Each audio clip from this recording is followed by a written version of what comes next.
right, welcome to Your Time, Your Money, the show where your time is just as valuable as your money, and we know that. Excited for today's session. Today's going to be a little shorter session, but I think dialed in to the point. And, we really want to discuss beneficiaries in banking. Yeah, I think it's a really big topic that's been hot on our plates lately, Mark. The burst sessions I feel like are coming off really great because they're consumable and people love them. I feel like shorter sessions are good because people can just get after the basic info and then try to take something from it. And I'm gonna reach out to our listeners and our fans. Don't be afraid to email in. Don't be afraid to call. There's no bad questions. All right. When I was a kid, I got labeled as too many questions all the time, Matt. Listen, ask the questions because the questions lead us to this, because the reason why we're talking about this today, in the last 2.5 months, we've had 8 or 9 situations where beneficiaries come in with their parents' information that are either the banks, right, with their banking information that are either deceased, incumbent, have had a stroke, are disabled, and now they're asking, what do we do now? Well, let's get into it. Let's have listeners subscribe first. Subscribe. Don't forget to like and subscribe. I will start it. So your time, your money. You can flip it this time. I did it last time with Justin. So I guess ultimately, it's got to start with why it's important to have your banking situation dialed in. Yep. If your beneficiary if you're a beneficiary or you're a trustee or you're just trying to help your parents out, you might be on the account. Then you might be on the account with them. You may be joint on the account. Yep. Right? Because a lot of times we'll talk to elderly people and they'll say, "Oh, I have a joint account with there." But their son and daughter doesn't really know what that's going to do for them, what the benefit's going to be, or what the disadvantage is going to be later down the road. So, let's just take it step by step and really talk about some of the things we've already addressed in other shows, right? All things beneficiary, some things in estate planning and stuff. But we really want to focus on the banking end of things. Yeah. I mean, here's my question, I guess, Mark. How often do you see an elderly person with more than 4 bank accounts? It's pretty common, right? Spread out between different banks. Right. I'm at this bank, I'm at that bank. And then we start looking and it's, oh my God, you have 6 bank registrations. Yeah. So with different banks. Yeah. So, by having different banks and a lot of different banks, you got to understand, right? And we're talking about estate planning in this context. Right. Is from a Medicaid standpoint, they have to do a look back. They have to get financial records for the last 60 months from each account with each bank. Right. So if you're at 4 or 5 different banks, which a lot of people are because they had a mortgage at a bank and they like the teller there and they didn't want to close out their account, but their account only has a couple bucks in it. Sure. Or they had a car payment at a different bank and they had an account there because they got a better rate. Or they have Social Security being deposited from one spouse and then Social Security from another. And the pension's going into another and one. then RMD into another. Right. So that's why I said 4. Yeah. So imagine that process for a beneficiary who now has to provide 60 months worth of statements for Medicaid to be eligible come time for nursing care or facility care. Let's be real about it. Your dad or your mom just became very ill and you're trying to deal with getting them in somewhere. And oh, by the way, we need 60 months worth of statements from 4 different institutions. That's not fun, right? Because I've been on the other side of that phone call where I'm like, oh my God, this is going to be brutal to try to figure this out. Yeah. So short and simple, we want to look at those relationships and say, all right, where can we boil it down to 1, maybe 2? Right. What makes sense for an aging person? What are maybe it's locations, right? Because for somebody that doesn't drive or requires somebody else to get out in public, maybe we're choosing the bank because of convenience and location. Right? Because most banking systems are the same as far as products, what they can offer, that type of stuff. So you really want to have a talk with your parents and talk about, hey, where's the most convenient? And it may be leaving a bank that they've banked with for 40 years, which is a tough conversation. That's the emotional piece where I want to inspire people to just be smart about it. It's going to be sometimes a harder conversation with mom or dad or grandma or grandpa when it comes to, hey, listen, if something ever happens to you, I'm going to be the one that has to go and chase down all these documents. And it's going to be very painful because there's an emotional piece that I'm dealing with, right? Because you're sick or you're ill. But then there's this piece where now I have to go fact find. And it's difficult. And logically, the other thing you want to consider in that decision is, as an adult child, if you're going to be caring for your parents, maybe you want them at your bank. Right. Maybe you want the parents to move their accounts to a bank where you have that readily accessible and you're used to log in and whatever. I mean, let's do a real world. I'm an elderly person. I have 6 bank accounts and I have $300,000 spread across all 6. How much do I really need in a bank account as an elderly person who has Social Security, a pension, and lives on their own or an assisted living? And B, how many banks should I really have? Let's do a basic scenario, right? Because this is a scenario that just happened to me. So what do you think, Mark? Well, I would say preferably one, maybe two. Right, maximum. Yeah. Got I it. mean, unless there's some extenuating circumstances that desire, like, perhaps maybe it's the dual residence where there's a residence in Arizona, a residence here, Florida and New York, right? you know what I mean? And maybe the local bank presence there is just as important. So you could argue too, One bank in one state, one bank in the other, maybe. you know what I Got mean? it. So, but besides that, it starts getting redundant and it's just additional problems that are going to, come in later down the road. So I whittle it down to 2 banks. I got to move X amount of dollars. I move them over all into one bank now, and there's 300,000 in or 150,000 between 2 accounts. Do I really need 150,000 between 2 bank accounts, or is there a better place to store that money? Is there a better place to put it? Yeah, and that's the conversation that we have with every client. It is, maybe it's we need to provide more income because they're in assisted living. Sure. And we need that monthly check or dividend or whatever it might be coming in to offset those costs so they don't Cost of have to living go or to a facility. Medical costs, right? Right? Okay. So, you got to put a lot of thought into how much is too much Yeah. and how much is not enough. And one of the things that you can argue for one of those 2 accounts to be is a checking account for a trust. Right. That's a great point. Which is very important. So you may have one account specifically in a TOD TOD account, registration, right? and we went over that in beneficiaries, but transfer on death, direct beneficiary, avoid probate.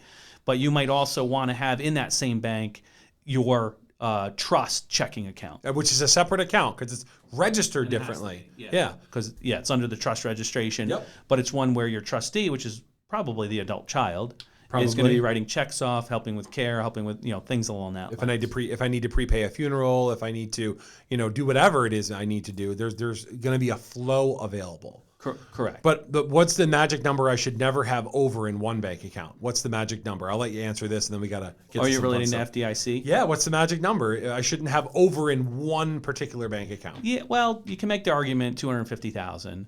To an extent, but some firms like our firm, we have a flex insured we account. spread it over. We What is it? spend 12 over accounts, 10 right? banks, Or right? 10 banks. We Yeah. spread it over 10 banks, so the FDIC limit on that is a lot higher. Yeah. I don't know a lot of other organizations that do that, but we do Smart. have that ability to do that. But most banks, 250,000 is a lot of money sitting there earning nothing. Yeah. In most cases, and I say nothing, but I mean relative to inflation, relative to need. There's a lot there. Things along that line. So We're at our favorite spot on the show where we get to highlight a community business. It's a community spotlight. Really, really exciting this week. This one hits close to home.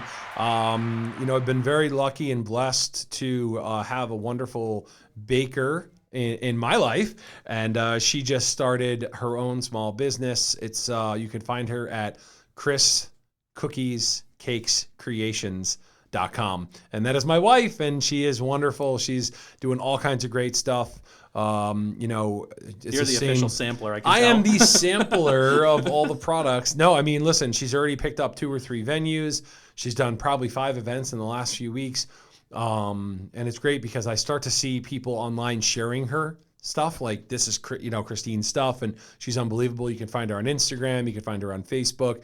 But it's as simple as typing in Chris, CHRIS, Cookies, Cakes, Creations, all one word.com.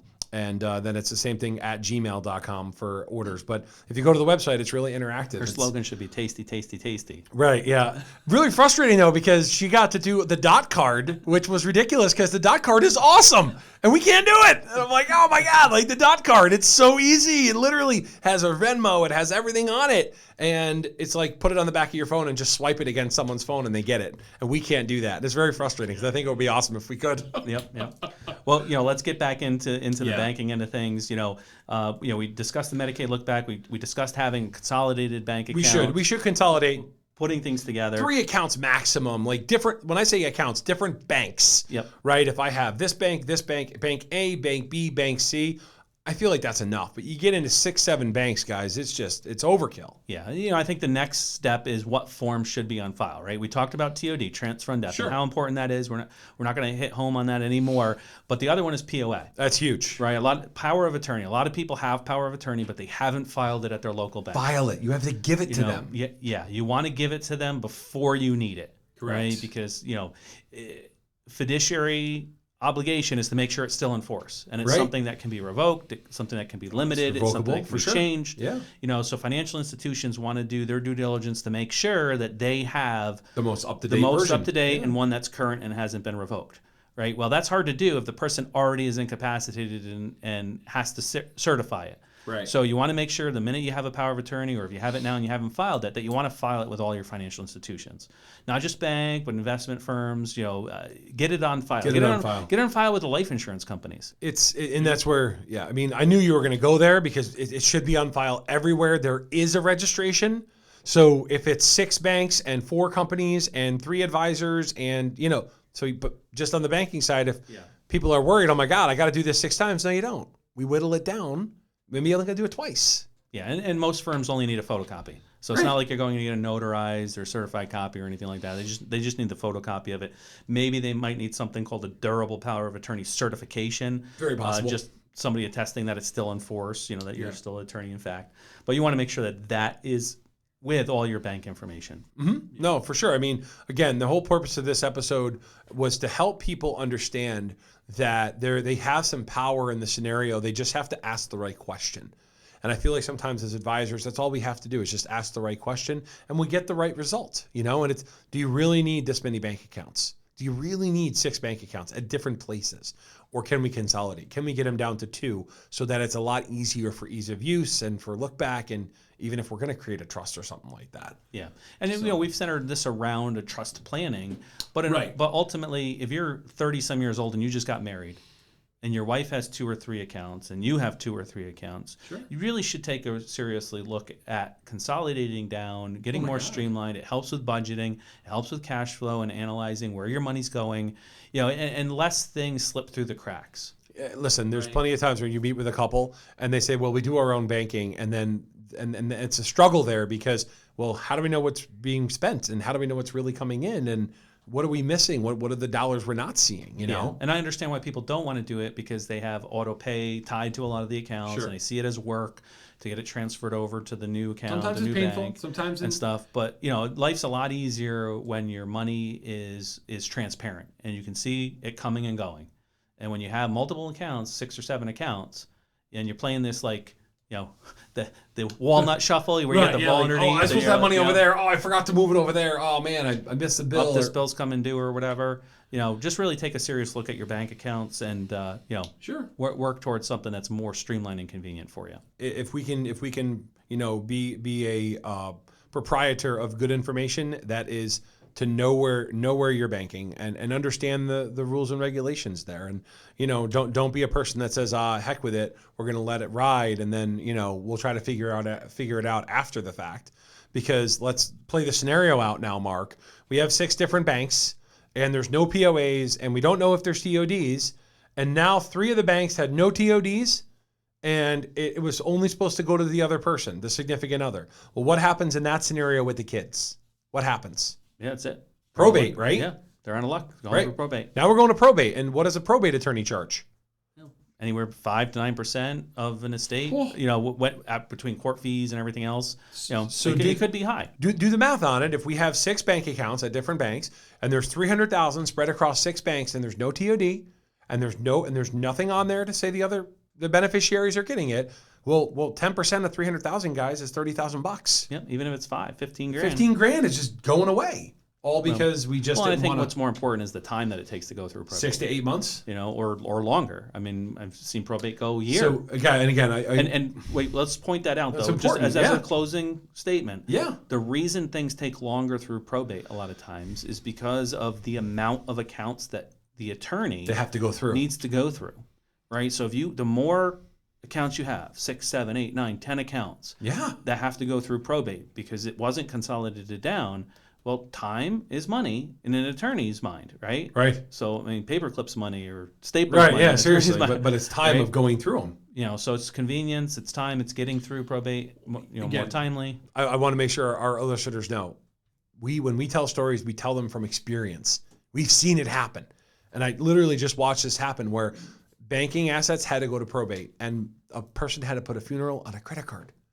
Well, you don't have to do that. But the money was there. The money was there. So this person rang up how much interest over 7 months waiting for probate to get completed. Holy smokes. And the money was there. Could have been a better funeral, could have been a better situation. Didn't have to put the person in dire straits. So again, our listeners, I just want to make sure they know we're coming from the heart, and we just want to make sure you're not running into a brick wall.